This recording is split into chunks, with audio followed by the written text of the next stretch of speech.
ओम श्री परमात्मा ने नमः। 15वां अध्याय। उसके उपरांत श्री कृष्ण भगवान फिर बोले कि हे अर्जुन, आदि पुरुष परमेश्वर रूप मूल वाले और ब्रह्म रूप मुख्य शाखा वाले जिस संसार रूप पीपल के वृक्ष को अविनाशी कहते हैं तथा जिसके वेद पत्ते कहे गए हैं, उस संसार रूप वृक्ष को जो पुरुष मूल सहित तत्व से जानता है वह वेद के तात्पर्य को जानता है। हे अर्जुन, उस संसार वृक्ष की तीनों गुण रूप जल के द्वारा बढ़ी हुई एवं विषय भोग रूप कोपलों वाली देव मनुष्य तथा त्रिएक आदि योनि रूप शाखाएं नीचे और ऊपर सर्वत्र फैली हुई हैं तथा मनुष्य योनि में कर्मों के अनुसार बांधने वाली अहमता, ममता और वासना रूप जड़ें भी नीचे और ऊपर सभी लोकों में व्याप्त हो रही हैं, परंतु इस संसार वृक्ष का स्वरूप जैसा कहा है वैसा यहाँ विचार काल में नहीं पाया जाता, क्योंकि न तो इसका आदि है और न अंत है तथा न अच्छी प्रकार से स्थिति ही है। इसलिए इस अहमता, ममता और वासना रूप अति दृढ़ मूल वाले संसार रूप पीपल के वृक्ष को दृढ़ वैराग्य रूप शस्त्र द्वारा काटकर उसके उपरांत उस परमपद रूप परमेश्वर को अच्छी प्रकार खोजना चाहिए कि जिसमें गए हुए पुरुष फिर पीछे संसार में नहीं आते हैं, और जिस परमेश्वर से यह पुरातन संसार वृक्ष की प्रवृत्ति विस्तार को प्राप्त हुई है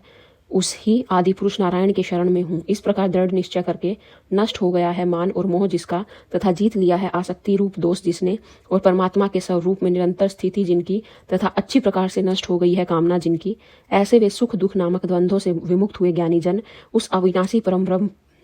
को प्राप्त होते हैं। उस स्वयं प्रकाश में परम पद को न सूर्य प्रकाशित कर सकता है, न चंद्रमा और न अग्नि ही,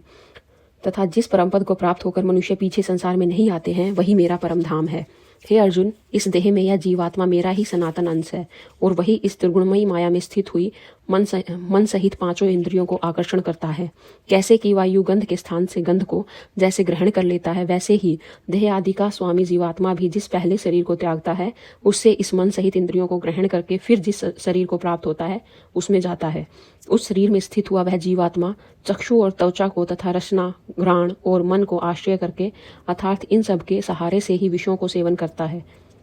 परंतु शरीर छोड़कर जाते हुए को अथवा शरीर में स्थित हुए को और विषयों को भोगते हुए को अथवा तीनों गुणों से युक्त हुए को भी अज्ञानी जन नहीं जानते हैं। केवल ज्ञान रूप नेत्रों वाले ज्ञानी जन ही तत्व से जानते हैं, क्योंकि योगी जन भी अपने हृदय में स्थित हुए इस आत्मा को यतन करते हुए ही तत्व से जानते हैं, और जिन्होंने अपने अंतःकरण को शुद्ध नहीं किया है ऐसे अज्ञानी जन तो यतन करके भी इस आत्मा को नहीं जान सकते हैं। हे अर्जुन, जो तेज सूर्य में स्थित हुआ संपूर्ण जगत को प्रकाशित करता है तथा जो तेज चंद्रमा में स्थित है और जो तेज अग्नि में स्थित है उसको तू मेरा ही तेज जान, और मैं ही पृथ्वी में प्रवेश करके अपनी शक्ति से सब भूतों को धारण करता हूँ और रस स्वरूप अर्थात अमृतमय चंद्रमा होकर संपूर्ण औषधियों को अर्थात वनस्पतियों को पुष्ट करता हूँ, तथा मैं ही सब प्राणियों के शरीर में स्थित हुआ वैष्णवर अग्नि रूप को प्राण और अपान से युक्त हुआ 4 प्रकार के अन्न को पचाता हूँ, और मैं ही सब प्राणियों के हृदय में अंतर्यामी रूप से स्थित हूँ तथा मेरे से ही स्मृति, ज्ञान और अपोहन होता है, और सब वेदों द्वारा मैं ही जानने के योग्य हूँ तथा वेदांत का कर्ता और वेदों को जानने वाला भी मैं ही हूँ।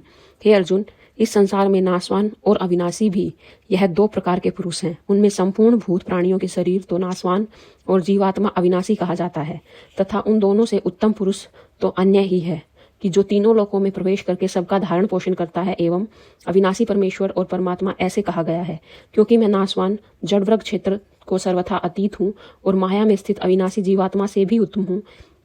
इसलिए लोक में और वेद में भी पुरुषोत्तम नाम से प्रसिद्ध हूँ। हे भारत, इस प्रकार तत्व से जो ज्ञानी पुरुष मेरे को पुरुषोत्तम जानता है वह सर्वज्ञ पुरुष सब प्रकार से निरंतर मुझ वासुदेव परमेश्वर को ही भजता है। हे निष्पाप अर्जुन, ऐसे यह अतीत रहस्य युक्त गोपनीय शास्त्र मेरे द्वारा कहा गया है। इसके तत्व से जानकर मनुष्य ज्ञानवान और कृत्याग हो जाता है, अर्थात उसको और कुछ भी करना शेष नहीं रहता है। इति श्रीमद् भगवत गीता रूपी उपनिषद एवं ब्रह्म विद्या तथा योग शास्त्र विषय श्री कृष्ण और अर्जुन के संवाद में पुरुषोत्तम योग नामक 15वां अध्याय। धन्यवाद।